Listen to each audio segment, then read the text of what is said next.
नमस्कार दर्शक बंधु पूर्व पक्ष को आपण मानू मु परशुराम दास स्वागत करुच्ची।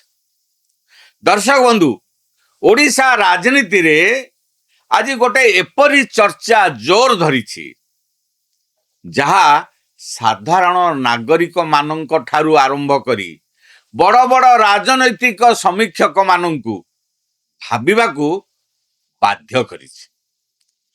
गोटे पटे स्वामी लक्ष्मणानंद सरस्वती हत्याकांडर तदंत रिपोर्ट मुख्यमंत्री कार्यालय बीजेडी सरकार समय गायब हेबा मामला रे भुवनेश्वर पुलिस गत 23 तारीख रे पूर्वतन 5T सचिव तथा तमिलनाडु निवासी बीजेडी नेता भैरव कार्तिकेयन पांडियन को हाजिर हेबा पई समन किंबा नोटिस जारी करितला। किंतु अन्यपटे यही नोटिस पर ठारू राज्य रे बीजेडी राजनीति रे हठात गोटे नीरवता छाई जाइछि। आउ से नीरवता हेउछि भैरव कार्तिकेयन पांडियन धर्मपत्नी पूर्वतन आईएएस तथा नुआ करी बीजेडी रे जोग देइथिबा नेत्री सुजाता राउत कार्तिकेयनकर तांकर राजनैतिक शिविरर गत जून मासरे सुजाता राउत कार्तिकेयन अनुष्ठानिक भावे बिजु जनता दल रे सामिल हेबा परठारू सोशल मीडिया रे शासक बीजेपी विरोध रे लगातार स्वर उत्तोलन करुथिले, आक्रमणात्मक पोस्ट करुथिले एवं राजनैतिक चर्चार केंद्रबिंदु साजिथिले। किंतु भैरव कार्तिकेयन पांडियन को पुलिस रो नोटिस आसीबा परठारू सुजाता राउत कार्तिकेयन हठात चुप होई जिबा पछर प्रकृत कारण कोन? यह कौन बीजेपी सीबीआई एवं पुलिस कार्यानुष्ठान भय ना बीजेडी रो आभ्यंतरीण सुचिंतित रणनीति एवं सबुठारु बड़ कथा हेउची दलपति नवीन पट्टनायक नीट प्रश्नपत्र लीक और शिक्षा मंत्री विरोध रे राजपथ को ओह्लाउथिबा बेले सुजाता राउत कार्तिकेयन काहेकि सबु प्रसंगरु निजकु दूरेई रखछन। आज पॉलिटिकल भागवत रे आमे ए समस्त विषय उपरे क्रमान्वये विस्तृत एवं सचोट भाव रे आलोचना करिबा। आपण माने देखु थांतु पूर्व पक्ष। मोर आपण मान को अनुरोध आम चैनल पूर्व पक्ष को लाइक करंतु, सब्सक्राइब करंतु आ बंधु मानक सहित अधिक रु अधिक शेयर करंतु, जहा फल रे आम मानकर आम टीम रो मनोबल बढ़िबा सहित आपण मान को प्रतिदिन एई भली नुआ नुआ प्रसंग रे आलोचना जोगई दब।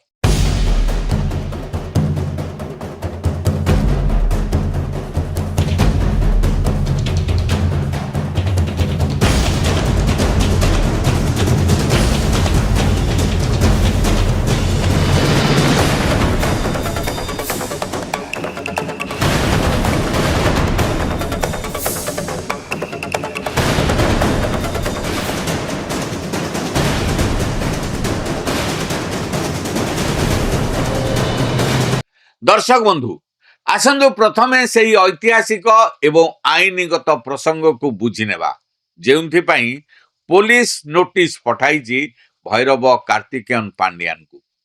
2008 मसीह रे कंधमाल रे घटिथिबा स्वामी लक्ष्मणानंद सरस्वती और तांक सहयोगी हत्याकांड देश सारा आलोड़न सृष्टि करिथला। एही संवेदनशील घटनार तदंत पई जस्टिस एस नायडू कमिशन गठन करा जायतिला। तदंत सरिबा परे कमिशन निजर विस्तृत रिपोर्ट मुख्यमंत्री कार्यालय को हस्तांतर करथिले। किंतु निकटरे एक चांचल्यकर तथ्य सामना को आसीछि, ताला सीएम रु बा मुख्यमंत्री कार्यालय रु स्वामी लक्ष्मणानंद सरस्वती हत्याकांडर तदंत रिपोर्ट हजि जाइछि। एही गुरुतर घटना को नहीं कैपिटल थाना रे मामला रुजु हेबा परे भुवनेश्वर पुलिस एवं एसीपी जोन 1 रो अधिकारी गत जुलाई 23 तारीख रे नवीन पट्टनायक पूर्वतन व्यक्तिगत सचिव तथा तांकर निकटतर नेता भैरव कार्तिकेयन पांडियन को जुलाई 25 तारीख रे हाजिर होई तदंत रे सहयोग करने को नोटिस जारी करथिले।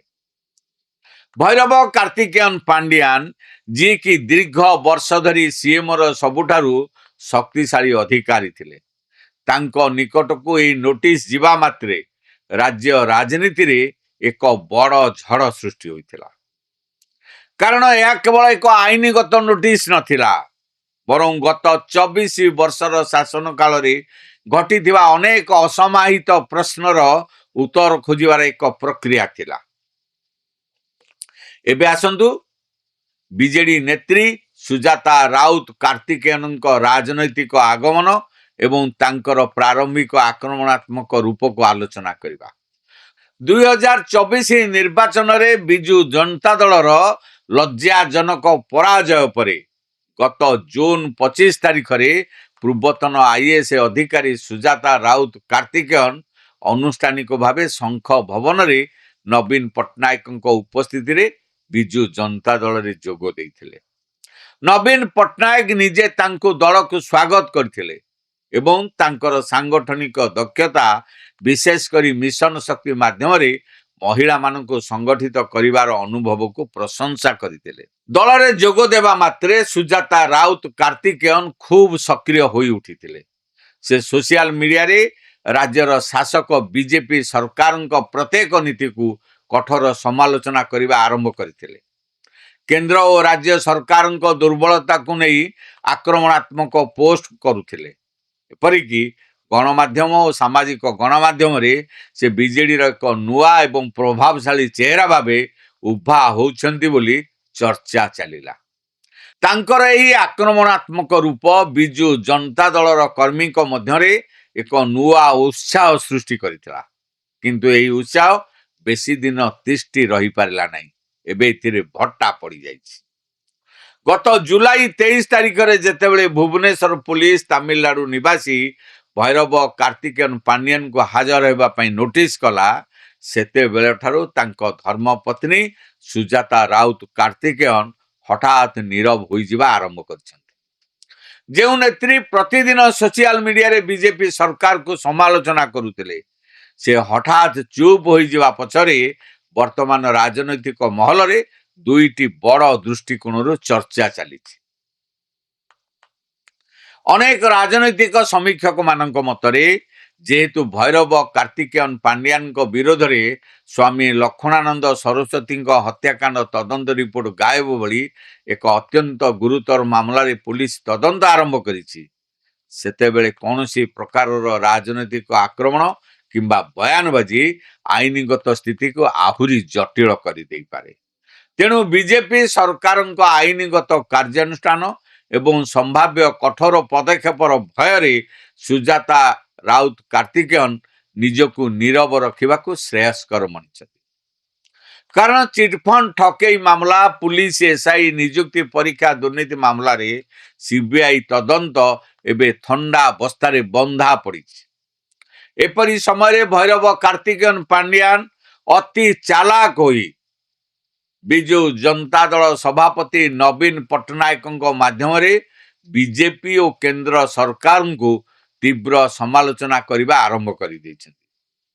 ଏପରିକି କେହି ନ ଜାଣିଲା ପରି ଗତ ରାଜ୍ୟସଭା ନିର୍ବାଚନ ସମୟରୁ କଂଗ୍ରେସର ପିଛା ଧରିଛନ୍ତି, ଯାହାକୁ ନେଇ ବିଜେପିର କେନ୍ଦ୍ରୀୟ ନେତା ଏବେ ଅସନ୍ତୁଷ୍ଟ ହୋଇପଡ଼ିଛନ୍ତି।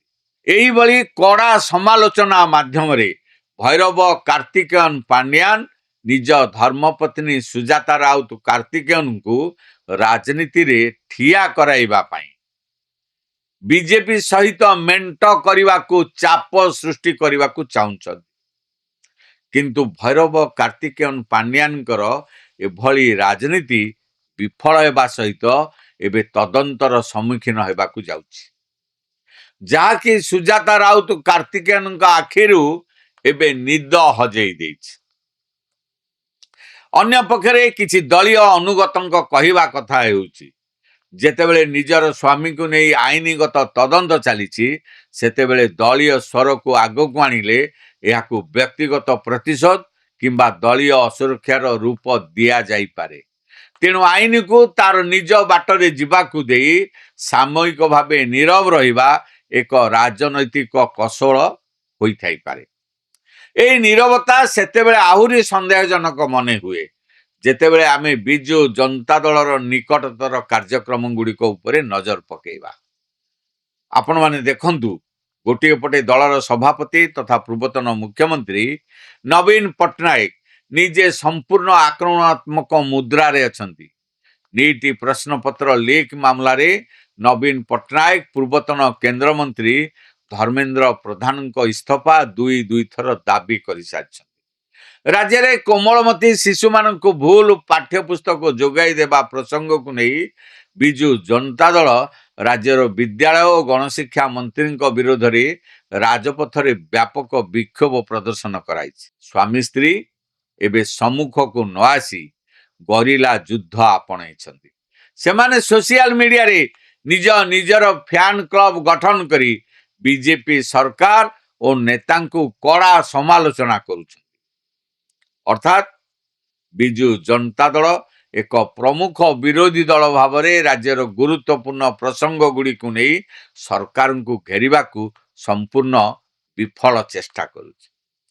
କିନ୍ତୁ ଆଶ୍ଚର୍ଯ୍ୟର ବିଷୟ, ଯେଉଁ ସୁଜାତା ରାଉତ କାର୍ତ୍ତିକେୟନ ଦଳର ଜଣେ ଗୁରୁତ୍ୱପୂର୍ଣ୍ଣ ଚେହେରା ଭାବେ ଉଭା ହେଉଥିଲେ, ସେ ନିଟ୍ ପ୍ରଶ୍ନପତ୍ର କିମ୍ବା ଭୁଲ ପାଠ୍ୟପୁସ୍ତକ ଯୋଗାଣ ଭଳି ଜନସ୍ୱାର୍ଥ ସମ୍ବଳିତ ଗୁରୁତ୍ୱପୂର୍ଣ୍ଣ ପ୍ରସଙ୍ଗରେ ସମ୍ପୂର୍ଣ୍ଣ ଭାବେ ମୁହଁ ନ ଖୋଲି ଚୁପ୍ ବସି ଯାଇଛନ୍ତି।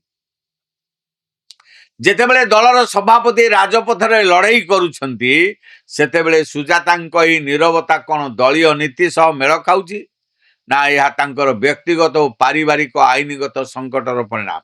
ଏହି ସମ୍ପୂର୍ଣ୍ଣ ଘଟଣାବଳୀ ଓଡ଼ିଶା ରାଜନୀତିରେ କେତେକ ଅତ୍ୟନ୍ତ ଗୁରୁତ୍ୱପୂର୍ଣ୍ଣ ପ୍ରଶ୍ନ ଛିଡ଼ା କରିଛି। ପ୍ରଥମ କଥା ହେଲା, ତାମିଲନାଡୁ ନିବାସୀ ଭୈରବ କାର୍ତ୍ତିକେୟନ ପାଣ୍ଡିଆନଙ୍କୁ ପୁଲିସ ସମନ କରିବା ପରେ ତାଙ୍କ ଧର୍ମପତ୍ନୀ ସୁଜାତା ରାଉତ କାର୍ତ୍ତିକେୟନଙ୍କ ନୀରବତା ଦଳର ପ୍ରତିମୂର୍ତ୍ତି ଉପରେ ବା ଦଳର ଭାବମୂର୍ତ୍ତି ଉପରେ କି ପ୍ରଭାବ ପକାଉଛି? ଯେତେବେଳେ ଜଣେ ନେତ୍ରୀ କେବଳ ସୁବିଧାଜନକ ସମୟରେ ଆକ୍ରମଣାତ୍ମକ ହୁଅନ୍ତି ଏବଂ ନିଜ ପରିବାର ଉପରେ ଆଇନଗତ ତଦନ୍ତ ଆସିଲେ ଚୁପ୍ ହୋଇଯାଆନ୍ତି, ସେତେବେଳେ ସାଧାରଣ ଜନତାଙ୍କ ମନରେ ସେମାନଙ୍କ ରାଜନୈତିକ ସଚ୍ଚୋଟତାକୁ ନେଇ ପ୍ରଶ୍ନ ଉଠିବା ସ୍ୱାଭାବିକ କଥା। ଦ୍ୱିତୀୟତଃ, ଓଡ଼ିଆ ଅସ୍ମିତା ଏବଂ ସୁଜାତା ରାଉତ କାର୍ତ୍ତିକେୟନଙ୍କ ନେତୃତ୍ୱ। ବିଜୁ ଜନତା ଦଳ ନବୀନ ପଟ୍ଟନାୟକଙ୍କ ନେତୃତ୍ୱରେ ସୁଜାତା ରାଉତ କାର୍ତ୍ତିକେୟନଙ୍କୁ କେନ୍ଦ୍ରାପଡ଼ାର ତଥାକଥିତ ଝିଅ ଭାବେ ଆଗକୁ ଆଣି ବିଜେପିର ଓଡ଼ିଆ ଅସ୍ମିତା କାର୍ଡକୁ କାଟିବାକୁ ଅପଚେଷ୍ଟା କରୁଛି। କିନ୍ତୁ ପ୍ରାରମ୍ଭିକ ପର୍ଯ୍ୟାୟରେ ହିଁ ଏପରି ନୀରବତା ତାଙ୍କର ରାଜନୈତିକ ଭବିଷ୍ୟତ ଉପରେ ପ୍ରଶ୍ନବାଚୀ ଆରମ୍ଭରୁ ସୃଷ୍ଟି କରିସାରିଲାଣି। ତୃତୀୟ କଥା ହେଲା, ମହିଳା ଭୋଟ ବ୍ୟାଙ୍କ ଉପରେ ପ୍ରଭାବ। ମିଶନ ଶକ୍ତିର 70 ଲକ୍ଷ ମହିଳା ସଦସ୍ୟଙ୍କ ସହିତ ସୁଜାତା ରାଉତ କାର୍ତ୍ତିକେୟନଙ୍କର ନିବିଡ଼ ସମ୍ପର୍କ ରହିଥିଲା।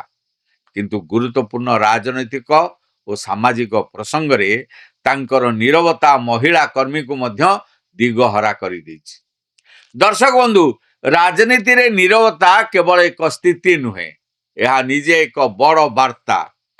ଭୈରବ କାର୍ତ୍ତିକେୟନ ପାଣ୍ଡିଆନଙ୍କ ନିକଟକୁ ପୁଲିସ ନୋଟିସ ଯିବା ଏବଂ ସ୍ୱାମୀ ଲକ୍ଷ୍ମଣାନନ୍ଦ ସରସ୍ୱତୀଙ୍କ ହତ୍ୟାକାଣ୍ଡର ତଦନ୍ତ ରିପୋର୍ଟ ଗାଏବ ମାମଲାରେ ତଦନ୍ତ ଜାରି ରହିବା ଆଗାମୀ ଦିନରେ କେଉଁ ମୋଡ଼ ନେଉଛି ତାହା ଦେଖିବାକୁ ବାକି ରହିଲା। କିନ୍ତୁ ସୁଜାତା ରାଉତ କାର୍ତ୍ତିକେୟନଙ୍କର ଏହି ହଠାତ୍ ନୀରବତା, ଏହା ବିଜେପିର ଆଇନଗତ ଭୟ ନା କୌଣସି ଗୁପ୍ତ ରଣନୈତିକ କୌଶଳ? ଆପଣଙ୍କ ମତରେ ସୁଜାତା ରାଉତ କାର୍ତ୍ତିକେୟନଙ୍କର ଏହି ନୀରବତା ପଛରେ ପ୍ରକୃତ କାରଣ କ'ଣ? ଆପଣମାନଙ୍କର ମୂଲ୍ୟବାନ ମତାମତ ଆମକୁ କମେଣ୍ଟ ବକ୍ସରେ ନିଶ୍ଚୟ ଜଣାନ୍ତୁ। ଭିଡ଼ିଓଟି ଭଲ ଲାଗିଥିଲେ ଏହାକୁ ଲାଇକ୍ କରନ୍ତୁ, ଅଧିକରୁ ଅଧିକ ସେୟାର କରନ୍ତୁ ଏବଂ ଆମ ଚ୍ୟାନେଲ ପୂର୍ବ ପକ୍ଷକୁ ସବସ୍କ୍ରାଇବ୍ କରନ୍ତୁ। ଆପଣମାନଙ୍କ ମଧ୍ୟରୁ ଅନେକ ଆମ ଭିଡ଼ିଓ ଦେଖୁଛନ୍ତି ସତ, କିନ୍ତୁ ସବସ୍କ୍ରାଇବ୍ କରୁନାହାନ୍ତି। ସେହି ଦର୍ଶକମାନଙ୍କୁ ମୋର ବିନୀତ ଅନୁରୋଧ, ଆମ ଚ୍ୟାନେଲ ପୂର୍ବ ପକ୍ଷକୁ ସବସ୍କ୍ରାଇବ୍ କରି ଆମ ପୁରା ଟିମ୍କୁ ଉତ୍ସାହିତ କରନ୍ତୁ। ଫେସବୁକ୍ରେ ମଧ୍ୟ ଆମ ସହିତ ଯୋଡ଼ି ହୁଅନ୍ତୁ। ଏଇଠି ଶେଷ କରୁଛି ଆଜିର ପଲିଟିକାଲ ଭାଗବତ। ପୁଣି ଦେଖାହେବ ଏକ ନୂଆ ବିଶ୍ଳେଷଣ ସହ। ସେ ପର୍ଯ୍ୟନ୍ତ ମୋତେ ବିଦାୟ ଦିଅନ୍ତୁ। ରହୁଛି, ନମସ୍କାର। ଚାକିରି ଚିନ୍ତାରେ ସରି ଯାଉଛି ସମୟ, ବଢି ଯାଉଛି ବୟସ। ୟେସ୍, ଆପଣ ବି ଏଇ କଥା ଭାବୁଛନ୍ତି ନା? ତାହେଲେ ଟେନସନ ହୁଅନ୍ତୁ ନାହିଁ। ଏବେ ଚୁଟକିରେ ଚାଲିଯିବ ଏଇ ସବୁ ସମସ୍ୟା। ଆପଣ ପୂର୍ବ ଓଡିଶାରୁ ହୁଅନ୍ତୁ କି ପଶ୍ଚିମ ଓଡିଶାରୁ, ସହଯୋଗ କରିବ ଆଞ୍ଜେଲିନା ଏଣ୍ଟରପ୍ରାଇଜେସ୍। ଅଗରବତୀ ମେସିନ ଠାରୁ ନେଇ ପେପର ପ୍ଲେଟ ମେସିନ ପର୍ଯ୍ୟନ୍ତ ଯାହା ଖୋଜିବେ ତାହା ପାଇବେ। ଆପଣଙ୍କ ମନପସନ୍ଦର ମେସିନ ନିଅନ୍ତୁ ଆଉ ଆଜି ହିଁ ଆରମ୍ଭ କରନ୍ତୁ ବ୍ୟବସାୟ। ଯୋଗାଯୋଗ କରିବା ପାଇଁ ଡାଏଲ କରନ୍ତୁ